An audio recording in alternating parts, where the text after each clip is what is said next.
Olá, TPMs! Começando mais um episódio dessa temporada tão esperada por nós, em que a gente traz as mulheres do C-Level, essas grandes mulheres do meio corporativo. Hoje a gente tem aqui no TPM uma das 10 top CMOs do Brasil, segundo a Forbes. Eu estou falando da Sandra Montes. Olá, Sandra, obrigada pela sua participação. Imagina, eu que agradeço. Obrigada pela oportunidade, pelo convite. Eu sempre acho que quando a gente tem a chance de colocar nossa voz no mundo, é um presente. Então, super agradeço por ter me chamado para vir até aqui. O presente é nosso. Sandra, você tem uma carreira brilhante no marketing, hoje está à frente do marketing da Ulist, né, como Chief Marketing Officer.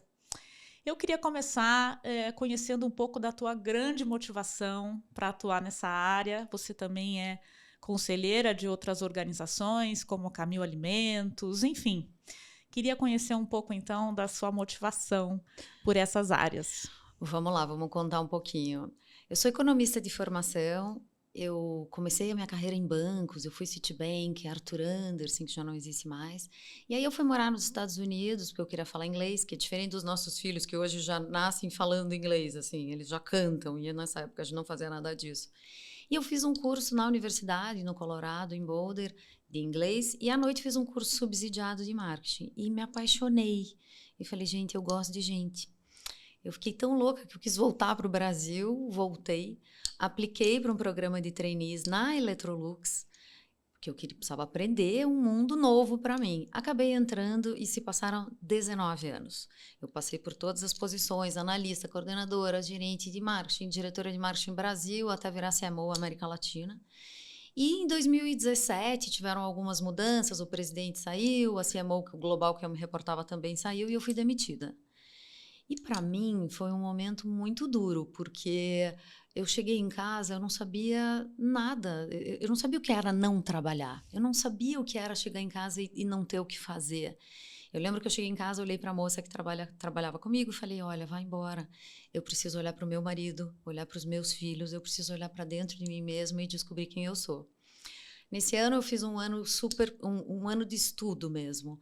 Eu fiquei um ano em transição, não que eu quisesse, mas eu fui entendendo que eu precisava daquele tempo. Eu fiz um curso super profundo de autoconhecimento. Eu precisava entender o que eu queria, foi aí que eu descobri que meu propósito é fazer a diferença na vida das pessoas, gerando impacto positivo.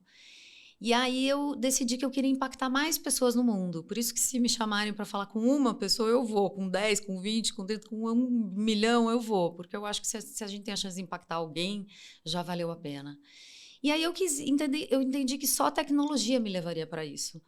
E aí eu comecei a estudar growth, performance, estudar toda essa parte que não era tão familiar para mim. Eu não sou uma nativa digital, tenho 52 anos, mas eu entendi que eu podia aprender.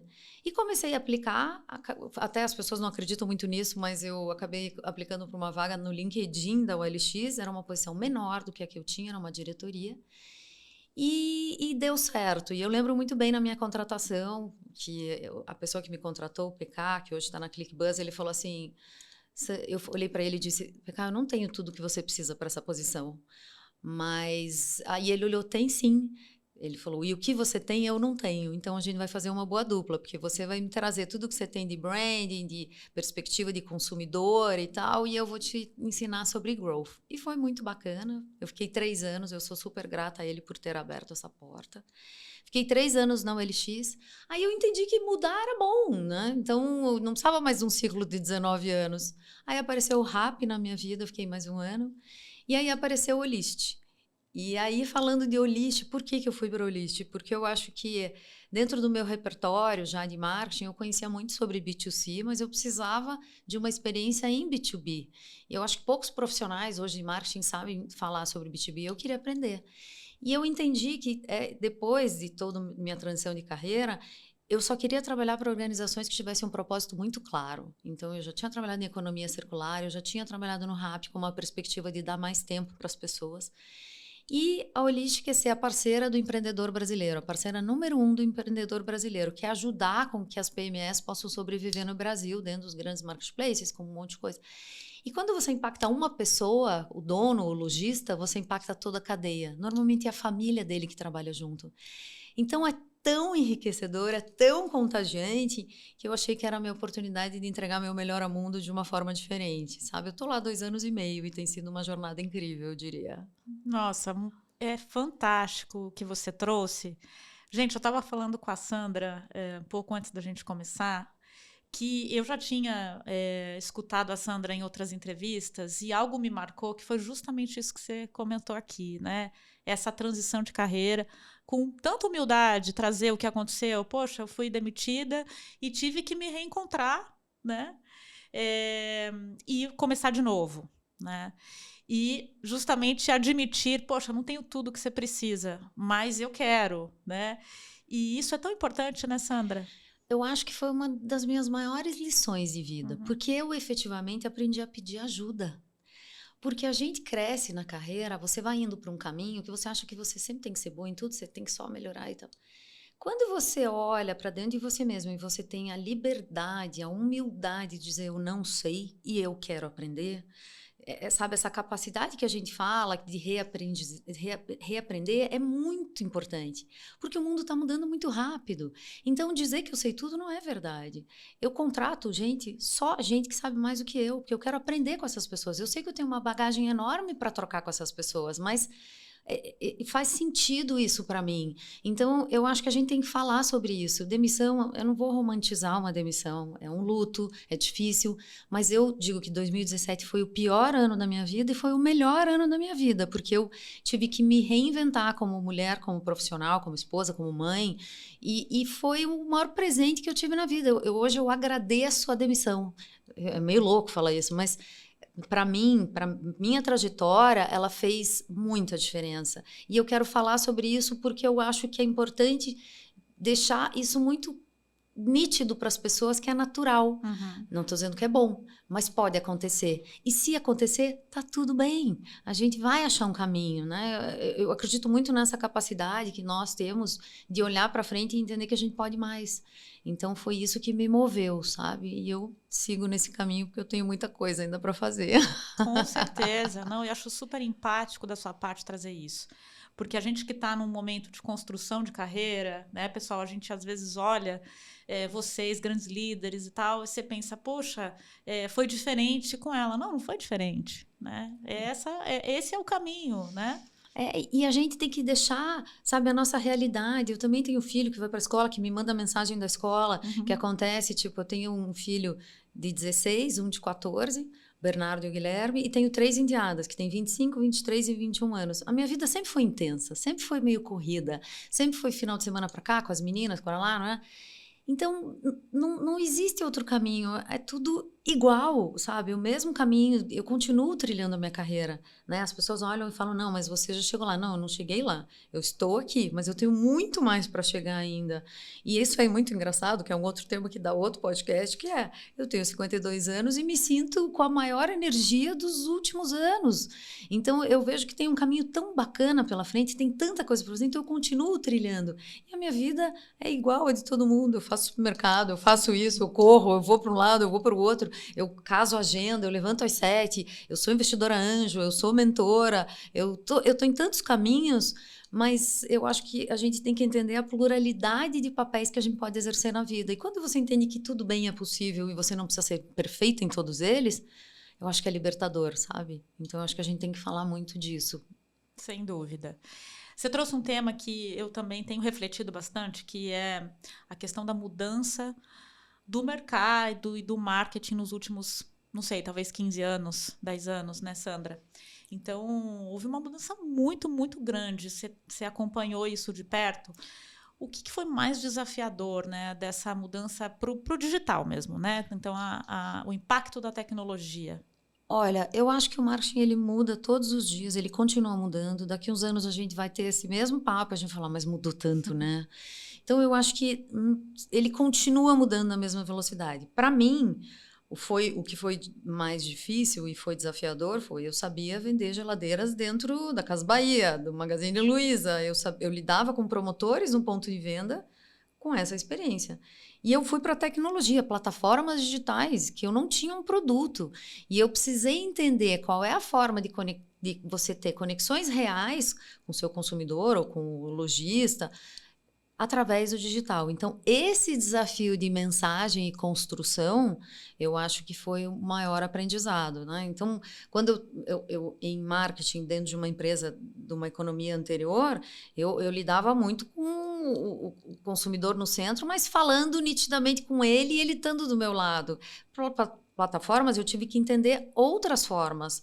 E eu acho que isso foi desafiador. E além de você entender todo um campo de performance, de hypergrowth, como é que você faz as empresas crescerem com menos investimento. E isso também, quando você trabalha em grandes marcas, você tem um budget muito mais expressivo. Como é que você faz mais com menos? Então, o desafio das plataformas também tem isso, porque tem um crescimento acelerado muito mais desafiador. Então, trabalhar com isso foi um desafio. Mas eu acho, o que eu tiro disso é que foi um desafio, mas ele é tão bom, porque hoje eu me sinto uma profissional muito mais completa, porque eu sei o que é falar com o consumidor no ponto de venda.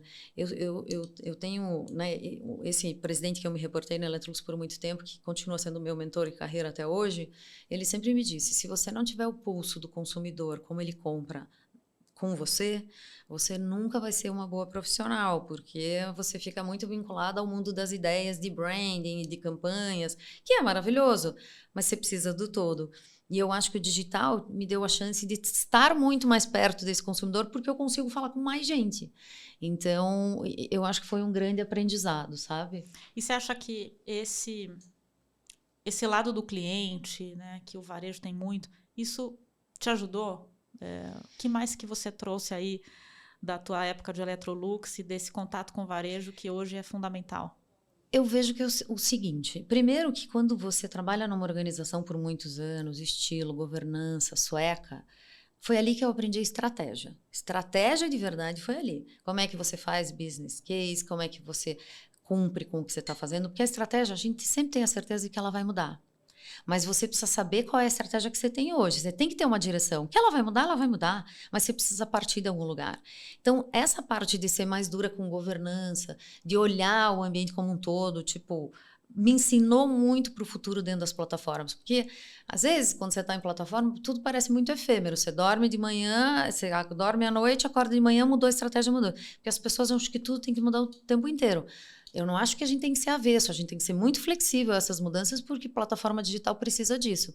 Mas a gente sempre tem que voltar em algo que tem que existir uma governança. Você não vai crescer se você não tiver uma organização, uma estratégia bem definida. Não existe plataforma que faça isso com tanta rapidez e maestria que não olhe para um lado. O crescimento dói e muitas vezes ele precisa estar somado a essas duas coisas, sabe? Então eu acho que hoje eu me sinto uma profissional melhor por equilibrar as duas coisas, porque eu acho que só um lado, nenhum dos dois lados funciona mais, sabe?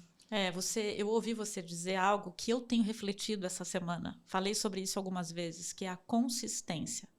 Você ter consistência naquilo que você faz. Eu acho que é isso que você está dizendo, né? Porque hoje o comportamento do consumidor, do lojista, seja ele do usuário, ele não é mais linear. Então, o fato dele não ser linear faz com que você tenha que sempre encontrar a mesma mensagem em diferentes touchpoints. Então, para isso, você pode ter muito budget, você pode ter pouco. Mas o pouco que você tem que fazer, ele tem que ser bem feito e ele tem que ter consistência. Mesmo que seja pouco, tá tudo certo. Mas a consistência dentro dessa perenidade, ela tem que existir. Então, eu acho que eu sou uma pessoa que gosta dos ditados. O fazer feio ou fazer bonito leva o mesmo tempo. Então, a gente tem que fazer com que esse bonito, no sentido de dizer, né, aqui análogo, o fazer bonito é fazer da maneira certa. Tem que acontecer e tem que ter uma mensagem que seja a mesma em diferentes aspectos, porque o ciclo ele é infinito. Você vai um dia, você está aqui, você vai para outro lado, aí você, sei lá, tá vendo no digital. Eu sempre falo, né? Não existe branding que não construa growth, e não existe growth que não construa branding. Eu faço muita mentoria, até na Endeavor, por isso, porque as pessoas dizem, não, mas como é que você vê o branding? Eu falei, você está fazendo growth? Você já está fazendo branding, só que você não sabe ainda. Como é que você fala com o topo do funil? Mas você precisa pensar dessa forma, né? Eu não acredito, por exemplo, em estruturas separadas. Vamos jogar growth para um lado e branding para o outro. Eu não acredito, porque se a gente não tiver um olhar único sobre essas coisas, então por que existe, né? Não tem quem trabalhe para a empresa não crescer. Branding também trabalha com esse objetivo, mas as pessoas confundem um pouco. E as duas coisas, quando retroalimentadas, elas fazem muito mais sentido. Sandra, e aí, aproveitando muito a tua presença aqui, para onde vai o marketing digital, especialmente no teu mercado? Quais são as tendências aí que você traz? Eu vejo assim, a gente veio de um mundo, né, onde você tinha que ter muito dinheiro para fazer sua marca acontecer. Agora você tem que ter esse dinheiro, ok, seja ele do tamanho que ele for, mas você tem que ter um produto que entregue. As pessoas são muito mais exigentes e você precisa. Ninguém constrói nenhuma marca, ninguém consegue fazer marketing se o produto não for bom. Então as pessoas se tornaram mais exigentes, mais digitalizadas, com pandemia, com tudo que aconteceu. Passado né, esta fase, eu acho que hoje a gente está na era de criatividade. Menos do que campanhas, a gente precisa gerar conversas. Então, hoje eu acredito muito no marketing de influência, acho que ele realmente ele veio para ficar. As pessoas querem conversar com outras pessoas, porque o mundo está ficando tão chato. E você tão sozinho, porque você se diverte sozinho, né? Você está sozinho, antes o voo atrasava uma hora, você ficava louco. Agora você fica lá no celular, daqui a pouco você já foi. Então, tem tantas coisas acontecendo, as pessoas precisam de conversas e as marcas precisam estar inseridas dentro dessas conversas. Então eu acho que a criatividade ela é fundamental no que a gente diz, de como é que eu chego nessas conversas. As pessoas não compram as coisas só pela marca, elas compram porque elas querem contar que compraram alguma coisa, que fizeram alguma coisa dentro do Olist, qual é o sistema de gestão que eu uso. Então eu quero contar que o meu estoque está controlado, que o meu fluxo está ok, que a minha expedição está bacana, que a logística está acontecendo. As pessoas querem conversar sobre as coisas e as marcas precisam estar dentro dessas conversas. Então, eu acho que passado uma era de economia mais antiga, de nova economia, como a gente viu, como o marketing trabalhava sem o digital, o marketing ter a possibilidade de medir todas essas coisas, de olhar os fluxos, quem você traz no digital. Agora, somando isso, eu acho que precisa de criatividade para colocar a voz da marca nos lugares certos, sabe? E eu acho que aí a gente tem um pano muito mais aberto. Antes você tinha pouquíssimos canais de comunicação. Hoje você tem inúmeros canais, porque cada dia crescem mais. E você tem que ter a coragem de trabalhar com cocriação, porque não é mais só você que domina o que é bom para sua marca. Tem muita gente que sabe o que é bom para sua marca, né? Então, quando você está com um influenciador, você fala, não, você que vai fazer o roteiro, eu não sei direito, blá, blá, blá. Você tem que ter uma coragem, porque você está entregando a sua marca. Mas esse é o risco, né? Quando você trabalha em organizações mais como uma Electrolux e depois você vem para plataformas, você aprende a viver com o risco. E o risco ele é maravilhoso, porque ele te faz, além de mais corajosa, é uma coisa, tá com medo, vai com medo mesmo. E claro que existe uma consciência sobre o que fazer isso, mas tudo a gente não vai ter respostas antes de fazer. Então, eu acho que correr alguns riscos são importantes quando você você precisa estar no meio dessas conversas. Para isso, não adianta você só levantar a mão. Você precisa ter uma razão por que você levantou a mão. Então, as pessoas são muito mais críticas, conversam muito mais. E as marcas têm uma oportunidade incrível de criar conexões emocionais muito mais rápido do que antes. Eu só acredito no marketing bem feito que crie conexão emocional, seja ela qual for. Fantástico isso. E aí uma curiosidade, Sandra, no teu dia a dia da tua equipe, como é que é essa relação com a agência? Você falou da cocriação, né, com influenciadores.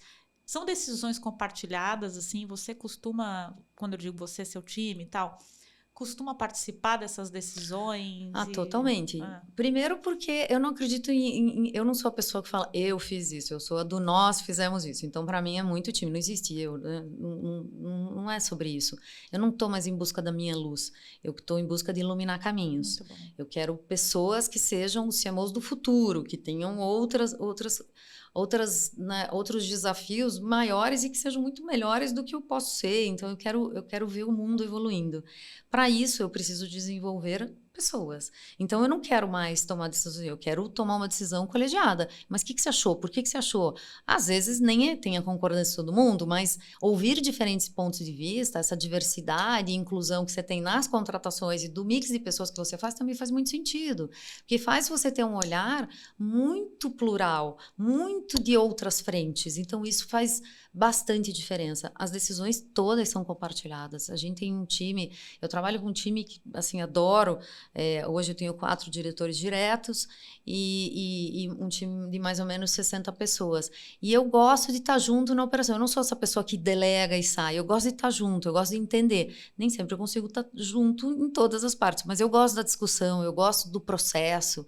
E eu gosto de olhar, quando eu tenho uma agência para discutir qual influenciador a gente vai nesse, vai naquele, por quê? Por causa disso, daquilo, beleza. Uma hora você tem que confiar, mas o processo tem que estar compartilhado, né? Eu tenho uma diretora super crítica, uma diretora de branding, que ela é ótima e ela tem um olhar muito afiado para muitas coisas. O nome dela é Paty. E a gente já trabalhou juntas na OLX, estamos trabalhando juntas agora. Na verdade, eu fiz isso com todo o meu time. Quando eu cheguei na OLX, falei com o founder e eu falei, eu tenho carta branca? Aí ele falou, tem. E aí eu tinha que reestruturar o time, tinha que trazer áreas que não existiam. Eu chamei 4 pessoas que já tinham trabalhado comigo. Que legal. Fora. Cada um estava num lugar e todos vieram. A gente falou, temos uma aventura tipo Avengers. Vamos. E daí estamos todos juntos nisso. Então, é bastante compartilhado. Bom, aí fica claro uma das suas habilidades, que é realmente liderar a liderança humanizada, que a gente estava conversando um pouco antes da gente começar aqui. Falando ainda de você, eu queria muito te ouvir quais as outras habilidades que você acredita que foram cruciais, muito importantes na tua trajetória até onde você está hoje. Eu diria que são 3 coisas que chamam muito a minha atenção. Eu acho que o que esperam de você quando você é um profissional é que, obviamente, você seja orientado para resultados. Isso vai acontecer e é natural. Mas eu acho que tem um olhar do consumidor, que sempre foi meu guia. Eu acho que aprendi muito sobre isso. Não existe decisão e a gente tem um viés de ter opinião, porque a gente tem opinião forte normalmente, mas eu acho que tem que estar centrado no consumidor. Mas eu acho que a minha melhor característica é enxergar as pessoas além do cargo. Então, e eu acho que esse mix dessas 3 coisas é que fazem o que eu sou, com peso muito grande para o lado da humanização. Eu sou uma pessoa que defendo a bandeira da liderança humanizada. Eu nunca acreditei que eu tinha que bater em mesa para fazer a minha opinião ser preponderante. E isso me fez uma pessoa muito resiliente dentro do processo, porque eu acredito em generosidade na comunicação, eu acredito em be kind. Eu acho que quanto mais eu trago as pessoas que trabalham comigo, despertando aquilo que elas têm de melhor, e eu falo com generosidade, eu consigo muito melhores resultados. Eu acho que uma das coisas que eu gosto muito é tirar o melhor das pessoas atingindo o máximo potencial. E para isso tem que ter generosidade. Então, por exemplo, eu sou uma pessoa que quem trabalha comigo sabe disso. Às vezes a pessoa está com um problema pessoal. Para isso eu tenho mais agenda, entende? Eu prefiro quebrar a minha agenda para entender. Peraí, vamos lá, vamos pensar junto aqui. Porque não é só a pessoa que trabalha comigo, que é o diretor de growth, que é o diretor de CRM. Não, eu quero entender aquela pessoa além daquele cargo. Entender as particularidades da vida dela. Ela só vai estar feliz no trabalho se ela vai entregar os melhores resultados do trabalho se ela estiver feliz. Então, eu quero que essas pessoas estejam felizes, sabe? Eu acredito em liderança que desenvolve capital humano. Eu acho que isso é a revolução do mundo. Porque você pega um aspecto, vamos falar de AI, o que estamos dizendo? AI cada dia vai resolver mais coisa. A única coisa que vai resolver é o diferencial do capital humano que você tem.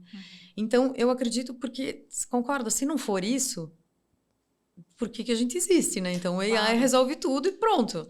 Então, não é sobre isso. Tem um diferencial que a gente tem. Então, eu acho que, assim, na minha trajetória, foi isso que fez a diferença. Eu tenho um ditado que eu sempre digo, que eu falo, os meus sempre serão os meus. E todas as pessoas que passam dentro da minha trajetória a gente segue um no radar do outro, sabe? Porque eu cuido e eu quero que essas pessoas tenham caminhos muito bonitos. Poxa, que lindo. E que bom que você está entre as top 10 do Brasil e na lista das top 100 CMOs B2B globalmente. Ai, que honra ter você aqui. Obrigada. Imagina, Sandra. eu que agradeço. Eu acho super bacana poder falar disso. Mas no final do dia, eu acho que o papel da alta liderança é esse, né? É você realmente trazer o melhor das pessoas, né? É isso. E mais, né? Quando você tem que ser uma pessoa disponível. A liderança ela é dura e muitas vezes ela é solitária, porque você acaba tendo momentos em que você também quer falar com alguém e nem sempre você tem tudo isso tão disponível. Então, o que eu quero deixar como legado é que o meu time saiba que eu sou uma pessoa disponível, que eu tô com eles. E que se der certo, estamos juntos. E se der errado, estamos juntos também. Eu puxo a responsabilidade, ela é minha. Então, eu acho que isso traz muita segurança para as pessoas que estão se desenvolvendo como profissional, pela cultura do erro, porque a gente fala muito da cultura do erro. Eu vou testar para ver se dá certo, mas aí a gente não testa tanto. Eu acho que a gente tem que dar liberdade para o teste, com consciência, obviamente, mas a gente precisa ter essa liberdade de você saber que você tem alguém com você, que você não está sozinho desbravando o mundo, ainda mais em organizações que a gente está, que o risco acontece todo dia. Então, ter essa liberdade me faz tirar muito mais das pessoas que estão comigo, porque elas se sentem confortáveis nesse papel, sabe? Então, eu acho que faz muita diferença. E eu não acho que é um trabalho fácil. Por quê? Nem sempre esse discurso ele vai ser acatado e vai ser aceito em todos os lugares. Porque as pessoas podem achar que é meio blá, blá, blá, podem achar isso, pode achar aquilo. Mas eu não estou preocupada. Eu estou tentando seguir o meu legado, sabe? A partir do momento que eu entendi que eu quero fazer a diferença na vida das pessoas, gerando impacto positivo, eu preciso ser fiel ao meu propósito e ao legado que eu quero deixar. Mas muitas vezes muitas pessoas vão entender e outras não, e tá tudo bem. Eu acho que a gente tem que ter diferenças, né, que possam ser somadas, e a unanimidade ela nunca existiu, né, e nem vai existir. Então, no momento eu me sinto muito bem na minha pele e é assim que eu quero fazer. Eu ia justamente te provocar nessa questão da cultura e também da diversidade e inclusão dentro do teu trabalho, do teu time, e aí você já me trouxe vários insights. Eu acho que a questão da autonomia, além da liderança humanizada, claro, mas eu percebo muito isso, né? Que eu acho que a autonomia está muito dentro do teu propósito, né?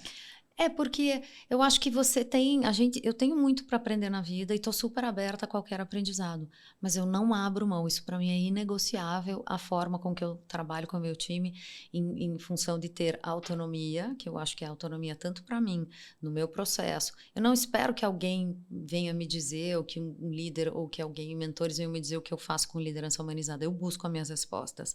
Eu acho que eu estou num momento da carreira que eu já posso dizer que essa é a minha verdade e ser fiel a isso, sabe? Eu busco ser fiel aos meus valores e aos meus princípios. E esse é um dos que eu escolhi. E eu faço questão que a autonomia também que eu tenho no processo, ela seja criada com quem trabalha comigo. Mas para isso eu preciso da liberdade de atuação para a autonomia acontecer, senão as pessoas não se sentem confortáveis. Então eu acho que é a soma das duas coisas, elas vão crescendo dessa forma, sabe?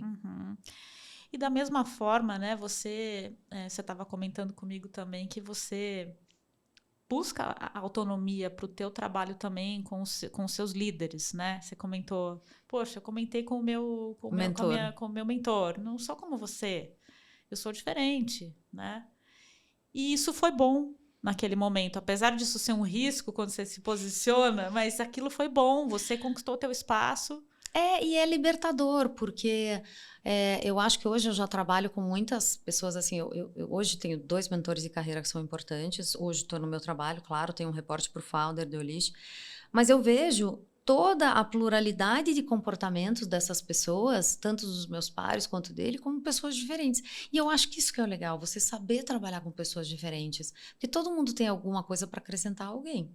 Então, quando eu trabalho com o meu time, eu tento fazer isso da mesma forma. Eu quero que as pessoas tenham a sua liberdade de atuação, mas que somados a gente possa encontrar um grande mix dentro de tudo isso. Às vezes vai dar certo, às vezes não vai dar. Às vezes tem alguém que não está confortável porque não faz parte daquele propósito. E acho que é meu papel, inclusive, quando eu encontro alguém que não está feliz naquele propósito, fazer com que essa pessoa ache o propósito dela, que pode ser dentro da organização ou fora da organização. Isso também pode acontecer comigo. Eu acho que a gente tem que... Claro que é fácil, muitas vezes, dizer isso, porque as pessoas falam, mas então você não precisa pagar conta. Não, eu preciso muito. Tenho 5 filhos e digo que vou trabalhar até morrer. Então, eu acho que essa consciência... Só que eu consigo dizer aonde eu vou ser feliz. E aonde eu sou feliz, eu vou trabalhar muito melhor, eu vou ter muitos melhores resultados e eu vou prosperar naturalmente. Então, eu acho que é um pouco dessa escolha, sabe? Que eu acho que quando a gente é fiel aos nossos princípios e tem um propósito claro, a gente faz bem da organização. Então, eu acho que sendo muito fiel ao que eu sou, hoje, tanto no conselho, tanto na Ulish, tanto no Instituto Capim Santo, que eu também sou presidente do conselho, eu acho que deixar muito claro aonde eu posso contribuir, aonde eu sou melhor, eu acho que faz com que a gente tenha uma via de mão dupla e eu aprenda tanto com com o founder que é meu chefe, tanto no conselho, com o presidente do conselho, com o presidente da organização. Eu acho que quando você traz o seu melhor, e acho que esse colegiado, o conselho me trouxe muito, sabe? Eu ia te perguntar também isso, assim, quando surgiu essa vontade de ir para conselhos e como essa experiência influencia no teu trabalho dentro da Ulisc e das outras organizações? Quando eu saí da Electrolux, eu comecei a fazer vários cursos para entender para que caminho eu iria. E eu fiz o curso de formação em conselhos. Uhum. Mas eu não dei muita atenção para isso, porque aí daí já veio o OLX, veio o RAP, veio o Olist. E há 2 anos atrás, dos conselheiros que já tinha trabalhado comigo em 2000 e pouco, a gente sempre manteve contato, ele também é um dos meus mentores de carreira. E aí ele me indicou para o processo. Eu passei por N entrevistas, ele falou: acho que vai ser super bacana para você, tal, porque a gente precisa de uma pessoa com uma visão de marketing, de marca, de arquitetura de marcas, e como é que a gente faz toda essa estrutura. Eu falei: nossa, que legal. Passei por todo o processo, entrei nos conselhos. Eu adoro o conselho. Adoro porque eu acho que a gente tem um outro olhar no conselho, né? Porque hoje você tem conselheiros muito mais vindo de meio jurídico, financeiro, e mais difícil vir de marketing. Então, para mim, foi uma super oportunidade estar numa SA de capital aberto. Eu estou aprendendo, foi meu primeiro conselho, acho que deu certo, porque renovaram meu mandato, eu já estou indo para o segundo mandato.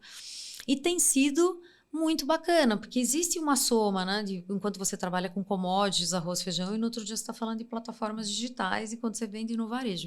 Então, eu acho que tudo isso cria um maior repertório.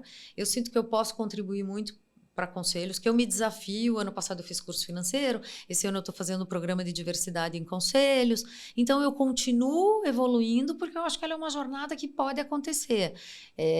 Hoje eu gosto dela. Esse ano eu tive... Dentro desse programa eu tive uma mentoria, e a minha mentora é a Flávia Bittencourt, que é CEO da Adidas.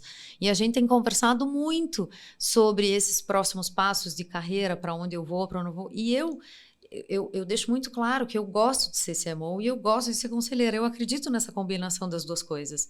E tá tudo bem, porque tempo, né, é questão de preferência, mas de organização, né? Tem aquele ditado: quando você quer alguma coisa, peça para alguém ocupado. Eu super acredito nisso, porque quanto mais coisas eu não digo não, né? O dia que vocês me chamaram, eu falei: não, estou pronta, eu vou.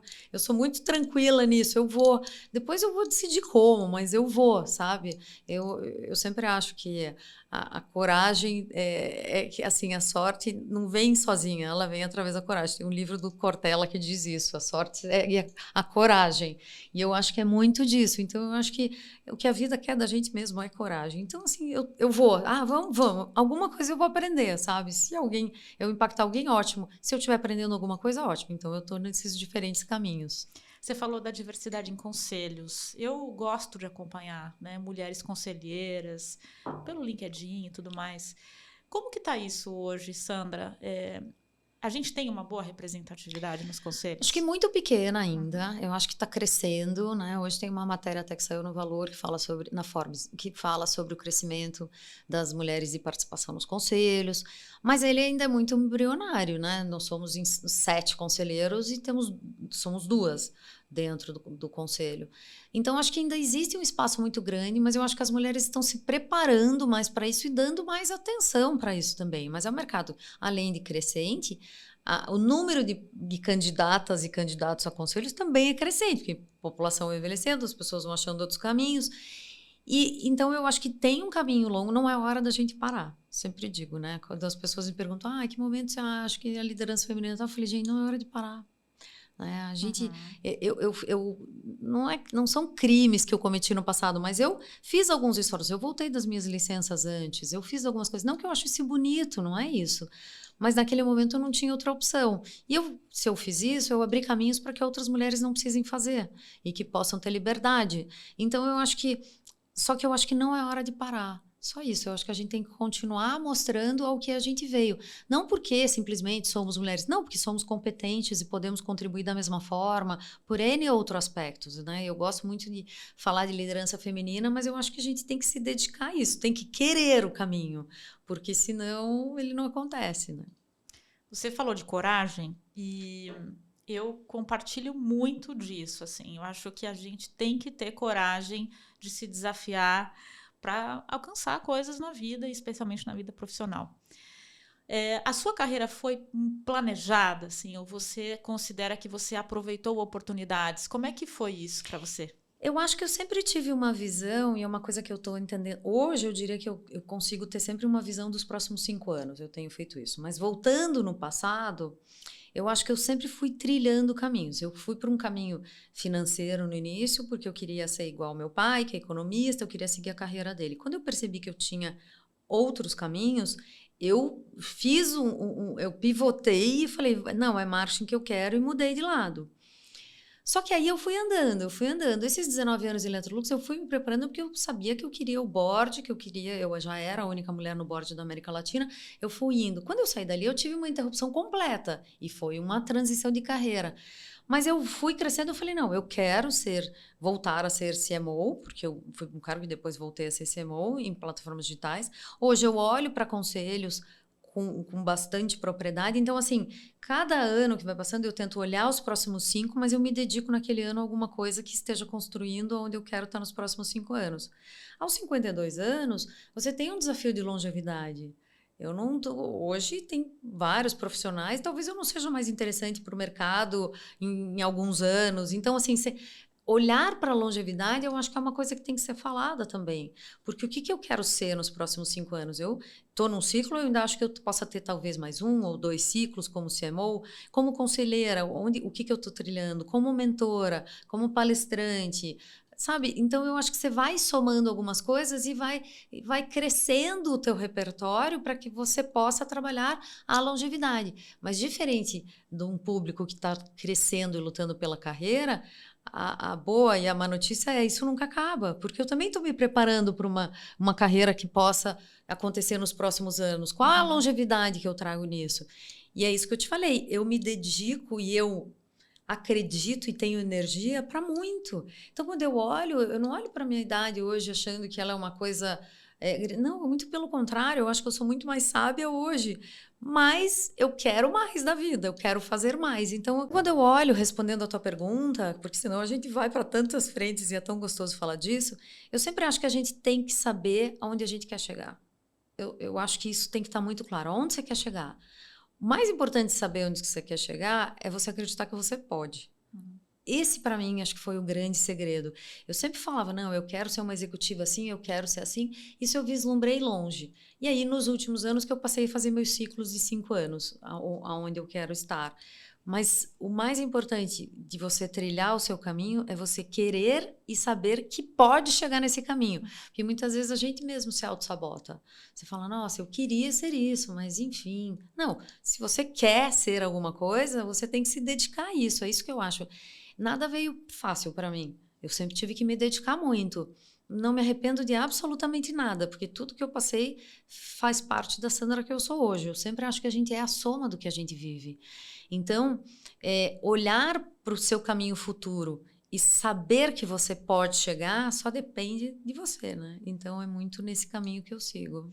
Isso é muito interessante te ouvir, até pelo fato não só da tua experiência, mas do teu trabalho como mentora. Então, eu entendo que o conselho que você daria, né, para esses profissionais que estão aí, talvez num nível gerencial, né, crescendo na carreira, é ter o equilíbrio, né? Então, é importante eu saber, pelo menos em 5 anos, ter um objetivo claro, perseguir esse objetivo, mas, ao mesmo tempo, ser dinâmico e se preparar para possíveis oportunidades. A gente tem que se preparar e nunca o que a gente sabe vai ser suficiente, né? Eu tô num ano que eu tô fazendo... O ano passado eu fiz um curso super denso de finanças. Esse ano eu tô no curso de programa de diversidade. Já tô pensando no que eu vou fazer no próximo ano. Eu não faço mentoria porque eu só tenho que dividir. Eu faço mentoria porque eu aprendo. Eu quero lutar pelo ecossistema de startups. Eu faço mentoria em grupos femininos de empoderamento porque eu acho necessário. Porque eu acho que eu quero que mulheres possam chegar mais longe do que eu cheguei. Então, eu quero este caminho. Para isso, a gente precisa estar disposto a aprender. Eu acho que é isso. Não adianta, tipo, eu quero chegar lá, mas eu continuo fazendo nada para isso. Daí não vai acontecer. Então, acho que tem que ter um caminho, tem que ter um equilíbrio do que você quer, mas mais do que tudo, você acreditar que você pode. E eu acho que tem uma coisa, que é uma outra gama, que é uma coisa do caminho de como você equilibra a sua vida. O trabalho, ele é maravilhoso, mas ele não é só isso que te define, né? Então, eu faço Muay Thai, eu faço aula de canto, Ai, que eu me legal. enfio em coisas muito maravilhosas. Eu amo Muay Thai, acho uma das coisas mais incríveis que eu descobri. E isso é recente para mim, tem uns 4, 5 anos, acho que eu faço Muay Thai. Então, acho que assim, tem um equilíbrio, família, tudo que você coloca dentro da balança, mas para que eu esteja bem e possa trabalhar melhor, eu preciso estar bem comigo mesma. Tem isso e olhando onde eu quero chegar. Mas existe um trabalho de dedicação, sabe? Nada vai ser fácil, nada vem de graça, eu acho. Eu sei que você tem aí fluência em inglês, espanhol, você já liderou times na América Latina, teve aí sua experiência, sua carreira na Electrolux, uma empresa global. Essa diversidade cultural e essa busca pelo conhecimento que você já trouxe, com certeza fizeram diferença, né? Isso você também traz para o marketing, assim, essa pluralidade, esse repertório? Olha, muito. Acho que eu tenho um exemplo muito bom. Quando eu virei CMO América Latina, eu não falava espanhol. E aí eu falei, não, eu falo inglês, tá ótimo, né, gente? Vou lá, falo inglês. Foi um trabalho de peregrinação, praticamente, porque você vai lá, fala no país. Eu fui para tudo que você pode imaginar na América Latina. Foi Guatemala, desde Chile, Argentina, Paraguai, até México, tudo. E aí você chega lá, você fala inglês, as pessoas falam, ai, que lindo. Aí você vai embora, ninguém faz nada do que você combinou. E aí que eu fui estudar espanhol, porque eu entendi que eu precisava me conectar com essas pessoas muito além da língua. Porque não é só sobre regras e sobre processo, mas como é que elas se sentiriam confortáveis conversando comigo. Então eu fui estudar espanhol muito mais tarde. Porque assim, eu sempre tive preferência por estudar francês, mas nunca usei na minha vida profissional. Então, o espanhol foi dessa forma. E foi aí que eu entendi sobre a pluralidade de comportamentos. Existem sinergias, existem similaridades entre o chileno, o argentino, o brasileiro, existem. Mas existem muitas outras coisas que são muito diferentes. Então, olhar para diferentes culturas, diferentes perfis de pessoas, entender o que é inegociável e igual para todo mundo e o que é diferente também para todo mundo, me fez também uma profissional com um olhar mais atento sobre as diferentes culturas. E isso também é quando você está numa organização. A cultura da OLX é diferente da cultura da Electrolux, que é diferente da cultura do RAP, que é diferente da cultura da Olist. Então, você olhar sobre o que é importante para um grupo de pessoas te traz para um ambiente bastante confortável, ou pelo menos mais direcionável, no sentido de encontrar aquilo que pode ser comum entre todos, sabe? Com certeza. Sandra, eu queria também explorar o tema da transformação digital, agora falando um pouco sobre desafios que você teve na carreira, sua atuação, porque a transformação digital é uma realidade em diversos setores, né? Sejam bancos ou o próprio varejo, todo mundo está vivendo esse momento. Que conselho você daria para profissionais que estão com a gente e que estão enfrentando esse momento, né? Estão com essa grande missão de liderar uma transformação digital? Eu acho que a gente não pode perder a essência. A essência de entender o teu consumidor ou com quem você está falando. Isso pode ser no digital, pode ser no presencial, pode ser no híbrido, pode ser num canal X, no canal Y, não interessa. O que tem que estar claro é a consistência que você tem entre todos eles. Mas o digital vem com N frentes. Quando a gente está falando, eu tive que aprender toda a sopa de letrinhas, de growth, para poder falar sobre isso. Eu fui lá e fui estudar. E eu fiz todos os meus cursos online na época, fiz curso no MIT, na Universidade de Nova York. Eu fiquei estudando. E assim, as pessoas falam, nossa, pagou. Não, nem eram cursos caros dentro da coisa. Tipo, tem tanto conteúdo, porque hoje você pode viajar pelo mundo para aprender. Mas se você pode estar parado na sua casa e tem tanto conteúdo disponível, então eu acho que a gente tem que estudar. Eu acho que a gente tem que se preparar.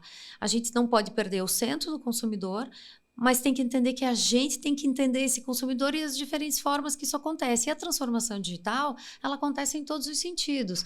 Então, quando eu estou dentro da Camil, ótimo, a gente vai lá e compra arroz no supermercado. Mas como é que eu recebo arroz em casa? Como é que vai ser esse futuro? Como é que a gente vai alimentar o mundo? Existem uma porção de discussões que são importantes. Então, a transformação digital, ela já... É como se assim, a gente tem que transformar as organizações, mas as organizações já têm boa parte delas que já estão muito até não totalmente transformadas, mas que já iniciaram o processo, mas não o reconhecem. Então, eu acho muito importante que a gente, como profissional, se prepare e esteja preparado, na verdade, para reconhecer o que é transformação digital e como a gente pode contribuir sem perder o centro do consumidor. Esse olhar, eu acho que ele é o mais importante da gente manter durante toda a trajetória, sabe? Tem algo que você também traz muito na tua fala, que é a importância da gente conhecer o cliente, conhecer o comportamento e deixar de achar, né? Queria muito que você compartilhasse isso também, porque isso é muito importante, né? Eu acho que a gente tem uma coisa de ter um viés, né? Todos somos profissionais de opiniões, então se a gente está aqui é porque a gente acredita, porque a gente quer defender ponto de vista. E a gente tem um viés, porque às vezes o que é bonito para mim não é para você. Só que eu preciso saber, se você é que compra o meu produto, você precisa me dizer o que é bonito, eu preciso aprender com você. Então, a gente passar por cima dessas coisas também é importante, porque muitas vezes a gente tem viés que são as nossas próprias crenças limitantes que a gente traz dentro de um comportamento e você deixa de enxergar o outro pela voz ativa que ele tem. Então, quando você se desnuda desse processo e você traz pessoas, né, você olha pessoas dentro do comportamento humano para entender como fazer isso, eu acho que é mais um ato de humildade, porque você também está se despindo para entender. Me diz o que eu tenho que fazer, né? Me diz qual caminho. Eu vou decidir o como, mas me diz o que você quer, né? O que é importante para você. Então, eu acho que esse é um grande caminho também, sabe?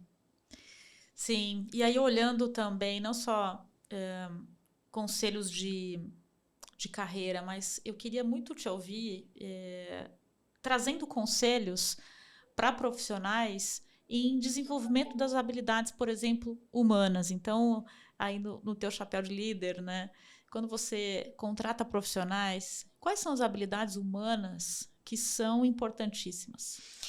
Para mim, fica muito claro numa entrevista, engraçado que eu estava falando disso esses dias. Eu gosto de gente que fala a verdade, que olha no olho.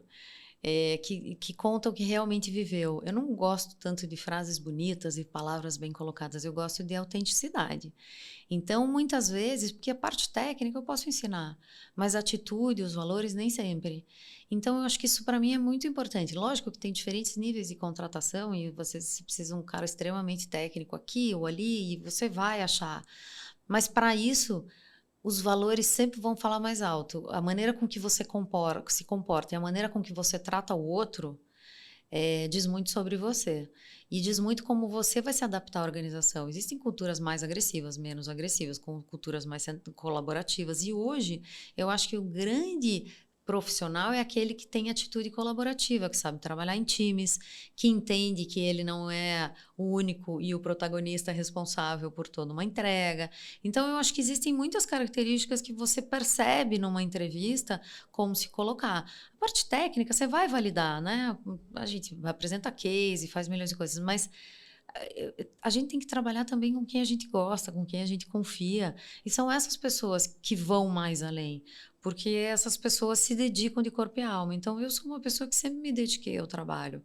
Eu gosto de trabalhar, eu sou melhor mãe trabalhando, eu sou melhor esposa trabalhando, sabe? Foi muito difícil assumir isso, né? Porque quando eu olho para o meu caminho, eu sempre me pergunto, mas você sente culpa sobre o processo? E eu não sinto culpa, porque eu tenho certeza que os meus filhos são melhores e serão homens de bem, porque tiveram esse exemplo em casa e porque o tempo que a gente teve foi de qualidade. Então, eu prezo por isso. Então, eu acho que são as mesmas qualidades que eu busco quando eu entrevisto alguém, são as qualidades que eu quero que os meus filhos tenham, sabe? Estou trabalhando duro para isso também. Muito bom. Infelizmente, a gente está chegando no final. Eu queria te dizer que foi uma honra mesmo ter você aqui. Gente, ela veio de Curitiba, fez ponte aérea hoje e está aqui. Isso só mostra assim, o compromisso que você tem no teu propósito, né? De colaborar com pessoas, de trazer a tua experiência. Espero ter outras oportunidades. Eu super te agradeço, porque eu acho que quando a gente ouve isso de alguém, isso reforça o quanto eu quero continuar firme e fiel ao meu propósito, sabe? Aos meus princípios e entregar o meu melhor ao mundo. Eu sempre digo isso, eu quero entregar para que isso possa transcender, né, as pessoas, as gerações e que a gente possa fazer mais por todo mundo que está vindo. Acho que é isso. Com Tá bom? certeza, com certeza. Obrigada, pessoal, vocês que estavam com a gente nesse episódio. A gente teve o privilégio de ouvir a Sandra aqui hoje. Posso te fazer um pedido? A gente Claro. tem feito caixinhas de perguntas, então, para nossa audiência, posso te mandar perguntas das Mas pessoas? todas, por favor, Muito mande todos, vou bom. fazer. Nossa, super questão de responder, adoro. E quero me colocar à disposição no que eu puder contribuir para vocês e para toda a rede. Acho que é sobre isso. A gente é o que a gente compartilha. Com certeza. Tá bom? Obrigada, Sandra. Obrigada a você pela honra. Obrigada, pessoal. Até o próximo episódio.